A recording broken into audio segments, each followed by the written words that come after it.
Good afternoon, everyone, and welcome to our board members, the Chief Constable and his team, who are all joining us through Zoom today. Also, welcome to all of you who are watching this live stream policing board meeting at home, in the office, or wherever you may be. Chief Constable, this is our first board meeting since the attempted murder by the new IRA on your staff member, the arson attack at an officer's home in Larne, and also the disorder that resulted in a serious level of officer injuries.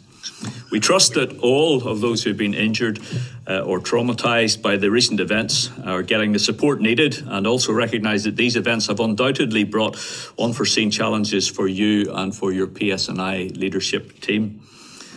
Organisationally, these incidents focus our minds on the challenges faced in delivering of the service and the environment that the police service operates in, and also the need for the service to be properly resourced to meet the demands in the time ahead.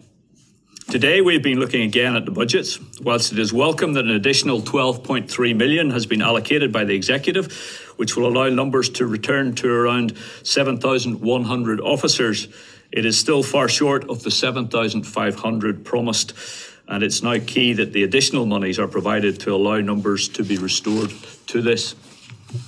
Last week, the Minister of Justice confirmed continued funding for the Tackling Paramilitarism programme, and within that it is positive that further funding is being allocated to the task force. The Director General of the NCA will be joining us next month, and it is clear that a lot of proactive work is ongoing within the team, with successes against those who are profiting from criminality.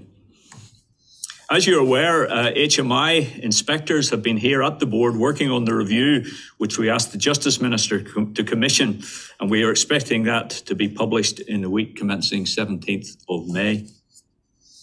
With the end of year crime figures due to be published shortly, it is timely to read the Criminal Justice Inspectorate's follow-up review on domestic abuse. This year's performance plan remains focused on this issue. The number of domestic abuse crimes is increasing, and the types of crimes are becoming more severe, with approximately a fifth of all sexual offences and a third of all violent offences being domestically motivated. PSNI has reported to the board on actions and activity to support implementation of the inspector's recommendations, and this is an area of work that will be kept under review by the board in the time ahead. Chief Constable, there has been a lot of focus on the use of stop and search through our human rights monitoring and the work of the board's performance committee. Last week, a new survey was launched, which was developed by NICCY and others to look at the perceptions and experiences of young people between the ages of 11 to 18, their experiences of the PNI use of stop and search powers, and what lessons PSNI can learn. The board welcomes this work, and it has been agreed that a similar survey will be carried out with PSNI officers to inform a conference on the issue with young people and PSNI officers, hopefully later in the summer. So we encourage young people to become involved in that survey.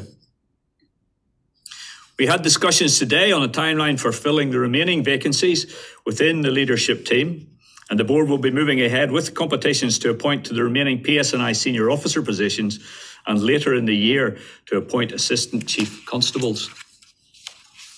Chief Constable, a legacy report is published today from the Police Ombudsman, and the judgment earlier this week also made significant comments regarding the handling of past cases and approach. These, along with other cases pending, remind us of how long overdue need for commitments made around handling of legacy to be delivered. So, Chief Constable, having said all of this, it's over to you and your comments on your report.